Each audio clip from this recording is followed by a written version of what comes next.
Thank you. The gentleman yields back. Are there any further opening statements? The gentlelady from California's 16th District is recognized for 20 minutes. Thank you, Mr. Chairman, and good morning, colleagues. I move to strike the last word. The NTIA is the primary agency dedicated to managing spectrum for federal use, expanding broadband access, and developing federal policy on the internet economy. The NTIA, as has been mentioned by colleagues, was last reauthorized in 1992 when the internet was in its infancy. The internet and wireless technology have changed so significantly in the last 30 years, and it's so important that we modernize the agency's mission and provide the resources it needs to carry out that mission. Congress has tasked the NTIA with distributing $65 billion, with a B, $billion in funding from the Infrastructure and Investment Jobs Act to help connect Americans to reliable, affordable broadband. The NTIA announced its allocations to each state at the end of last month, including $1.8 billion for my home state of California.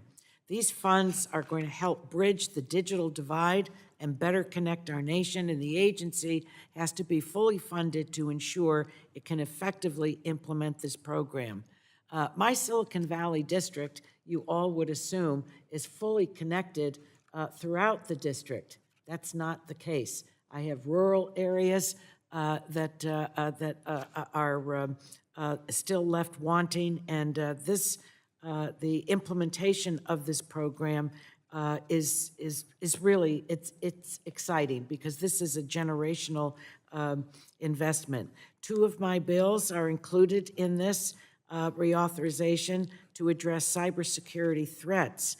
The American Cybersecurity Literacy Act, which I co-led with Representative Obernolte, requires the NTIA to conduct a public education campaign to improve American cyber literacy. Through this campaign, the NTIA will provide information about common cybersecurity risks and best practices to mitigate those risks. The reauthorization also includes the Understanding Cybersecurity of Mobile Networks Act, which I introduced with Representative Kamek. This important bill requires the NTIA to study the cybersecurity vulnerabilities of mobile networks and report those findings to Congress. Every day, Americans make calls, send texts, access data on 2G, 3G, and 4G networks, but we lack a full understanding of their vulnerabilities, what issues have been resolved, and where mobile cybersecurity policymaking should be focused. Americans need to trust the networks they use and be confident that Congress is working to ensure those networks are safe, and this bill will help us accomplish that. Finally, the NTIA jointly administers the National 911 program with the National Highway Traffic Safety Administration.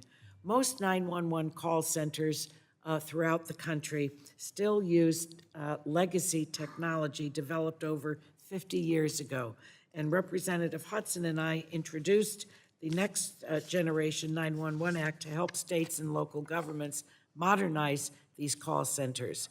While this bill was considered in our NTIA hearing, it's not part of today's reauthorization because it was already included in the Spectrum Auction Reauthorization Act that we marked up in May. So I urge my colleagues to support this legislation. Mr. Chairman, I'm grateful to every member that participated on both sides of the aisle to bring this forward, and I yield back.